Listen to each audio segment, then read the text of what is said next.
All right, so we are back, and in the previous video, we added some simple collision spheres around our character's hand so that we can interact with our environment when we punch. So we can punch things and knock them around that are physics objects, which is pretty fun.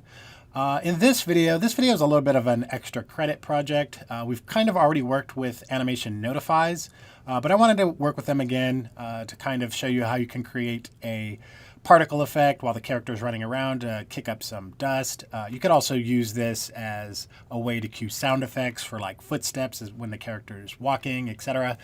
So I kind of wanted to take this video to take a stab at doing that. So let's continue inside of our project here. Let's hop down to the content browser, make sure that you are under the character and animations folder, and let's go to the third person run animation sequence. So go ahead and double click and open that up. To open it up in Persona, again, we are on the animation tab of Persona. This is where we will be doing our notifies in this window here in the center. So what we want to do, if I'm going to pause playback here really quickly, and let's move our character so that we can get a better view of him. What we want to do is add a notify essentially when our character's foot hits the ground. So somewhere around there, we will add a notify event to play a particle effect. And we'll do the same thing when his other foot hits the ground as well. And it's pretty easy to do inside Persona here. So all we need to do, let's drag this timeline here somewhere to around, I would say the 7th frame, something like this. It looks like his foot's going to hit the ground right about there. And then up in this notifies section up here, we can right click and choose add notify. Now we have some other options in here. We have is punching 1 and 2. We created that in a previous video. And we also use the new notify. But at the very top, we have play particle effect and play sound, which are pretty standard if you just want to play a sound or a particle effect as a notify event. So go ahead and select the play particle effect. And that's going to add it. And if we click on it now, inside the details panel, you'll see we have the opportunity to define what the particle effect is going to be. That we can do that inside the drop down here. Now, because we included starter content with this project, we have some particle systems to play with. So we're going to start out just to make sure that we get things working by using this P_explosion. So go ahead and select that from that drop down. And there's one other option that I wanted to talk about really quickly. There's this attached option. And you can see the option, the tooltip for it says should attach to the bone or socket. And essentially what this means is as we get to this event, you see that the particle effect plays. As we get to this event, we're going to continue moving in game. So if we leave this checked, what is actually going to happen is that this particle effect will follow us as we move around. So for right now, we're going to leave this checked to kind of illustrate that when we get into the editor and test this here in a moment. But let's add our other particle effect to the other foot. So go ahead and drag the timeline on a little bit more, somewhere around the 15th frame, 16th frame, somewhere around here. It looks like we're about the 16th frame. So go ahead and right click in the notify section again. Add notify and play particle effect. And click the particle effect. And then in the details panel on the upper right, assign a particle system to use. So click the drop down and P_explosion. Now what we're going to do, you see there's an option too as well. It says socket name. We can define where we want to attach this particle effect.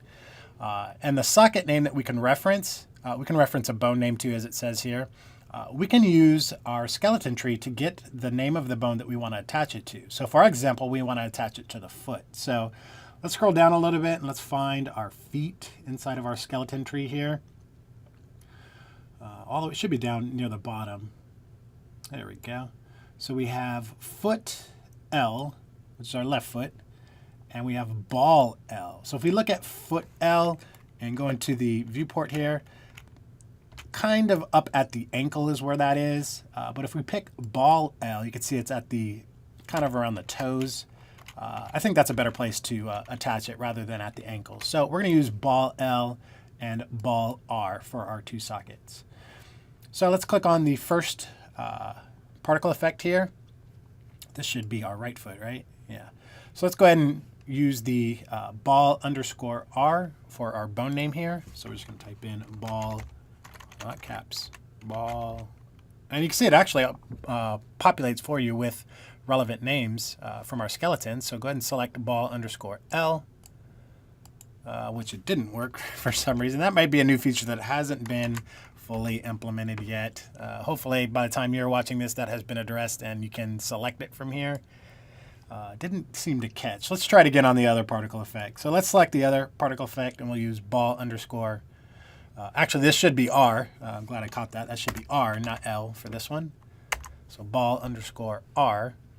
And then on the other one, we're going to use ball underscore L.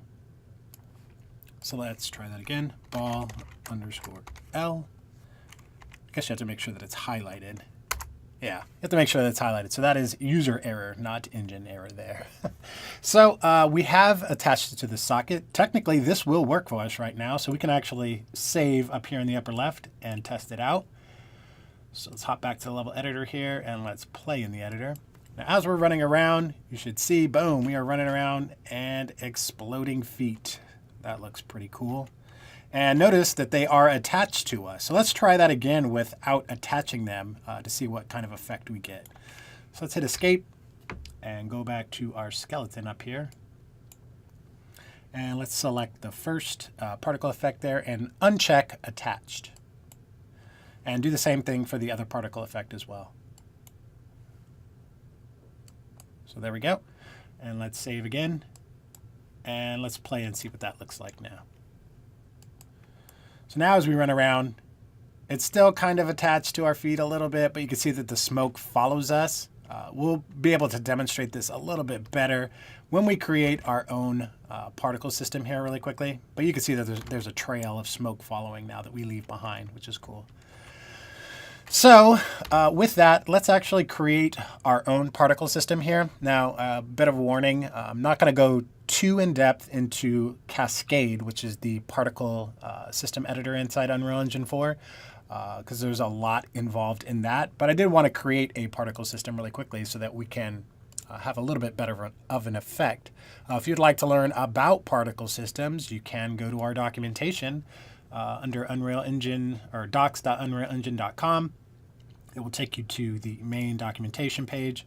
Under engine features, graphics, there's a whole section on particle systems and the ins and outs and key concepts, etc. Feel free to come here and read up on particle systems a little bit later if you'd like. So let's create our particle system. Now, again, it's going to be pretty basic. And since we're using starter content, there's really no need to reinvent the wheel. So we're going to borrow one of the existing particle systems. So down in the content browser under the starter content folder, let's make use of our starter content. Let's go to the particles folder. Let's go ahead and open that up. Now there's a bunch of different options in here that we could use. There's our P explosion that we're currently using. But we're going to use this P underscore steam underscore lit. And we're going to make some modifications to this. So right click on it and select duplicate from the context menu.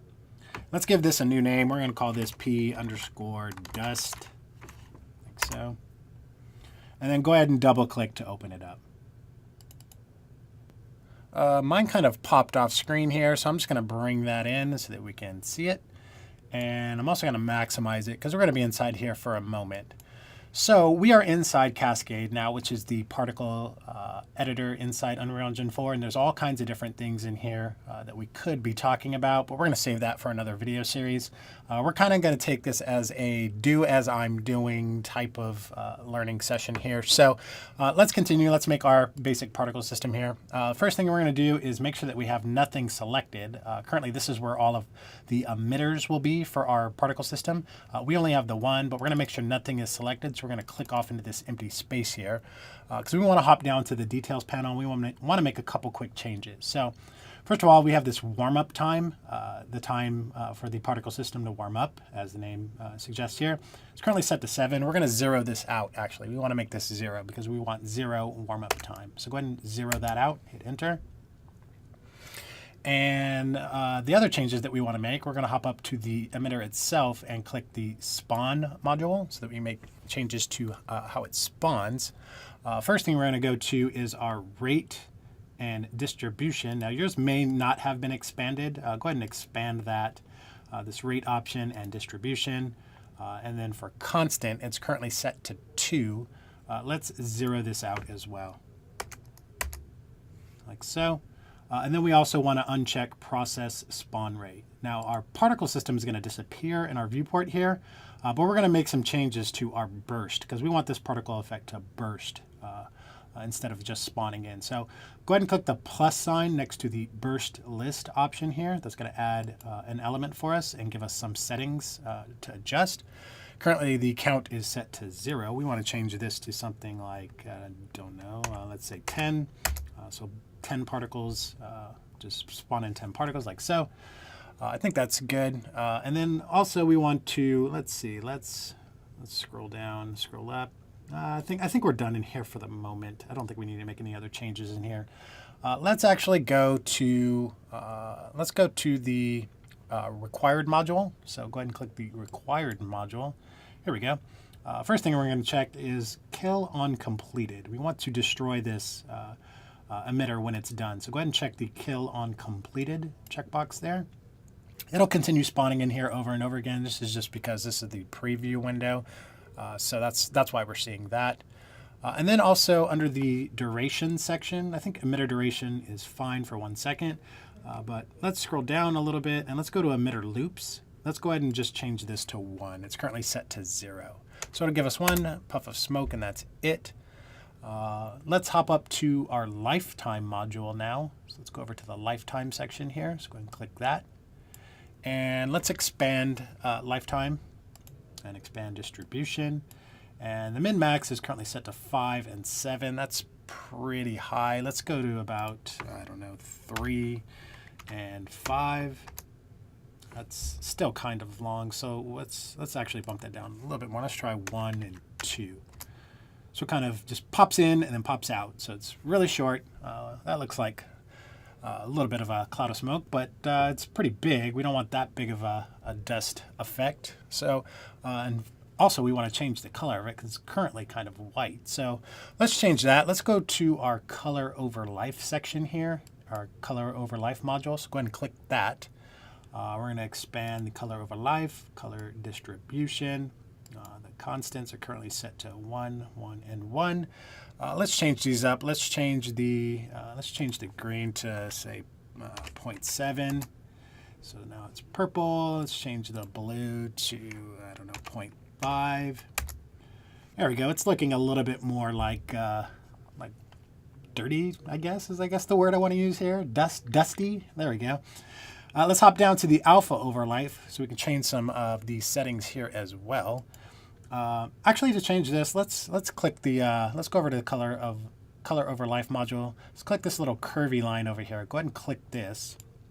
That's going to add our color over life keyframes here that we can change. Let's try and grab. Is it this one we want? Let's see. Let's move that up just a little bit. No, we don't want that. That's not the one we want. Let's hold Control Z to get back. Let's use this one. I think this is the one that we want. Let's pull this down a little bit. Something like somewhere around here. Let's pull this one down just a little bit too. Something so it kind of evens out like so. So it's not as high coming in and kind of trails off. I think this is good enough. Again, you can kind of play with these curves however you'd like to get the effect that you want, but it's just going to come in and you're going to see it appear and then it's going to disappear over time really quickly. So we're also going to add some other effects to this. Actually, let's do that now. Let's drag is already here. So let's make some changes to drag. So let's expand the drag coefficient. Its constant is currently set to 0.8. Let's bump that up. Let's bump that to say 5. So there we go. That looks kind of cool. Not too bad. I think we do need to change our size still. So let's hop over to our initial velocity. So we're going to go to the initial velocity module and our start velocity. Let's change this and expand distribution. We're currently set to 3216. Let's try the max. Let's try 100 and 100. Leave the Z 50.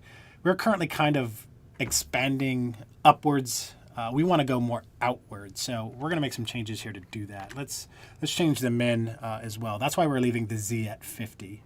Changing the x and y will expand it outwards. So let's try for the min, let's say negative 100 and negative 100, like so. Something like that. I think that's good. We need to make one more change to our initial size now, our start size and distribution.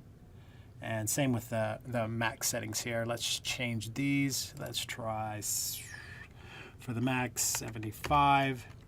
And for the min, let's try 50. There it is. It's a little bit tinier now. I think that's good. That's good enough for now. Let's try this out, actually. Let's save. And let's close this particle effect. Now, with the particle effect still selected here, and our skeleton tab still open, let's actually hop to our skeleton tab now. Well, we're still in Persona. On the animation, you're on the animation tab. Click your particle effects now. And in the details panel for your particle effects, we can click this arrow because we're going to use the selected asset from the content browser, which is our dust effect there. So go ahead and click the arrow here. You should assign it. You can see, which it does. And let's do the same thing for the other one. Like so. And let's check that. See what that looks like. That looks a little bit better. Again, it's playing right there because we're not moving, but once we get in game, it should not be attached, and you'll see it kind of trailing behind the player character. So let's test that out. Let's actually play and see what it looks like. Let's play in the editor here, and let's run around. So there we go. Kicking up a little bit of dust there as we're running around. Obviously, it could be a little bit better, but kind of shows you how you can do it. And again, you can add sound effects to this for footsteps if you'd like, using those notifies. But I think that's good. I think we can wrap here. What we've done is created a particle system and used animation notifies to play that particle system during certain points inside of our animation using Persona. That's going to wrap this video up. I hope you guys enjoyed it. Thank you so much for tuning in, and we will see you next time.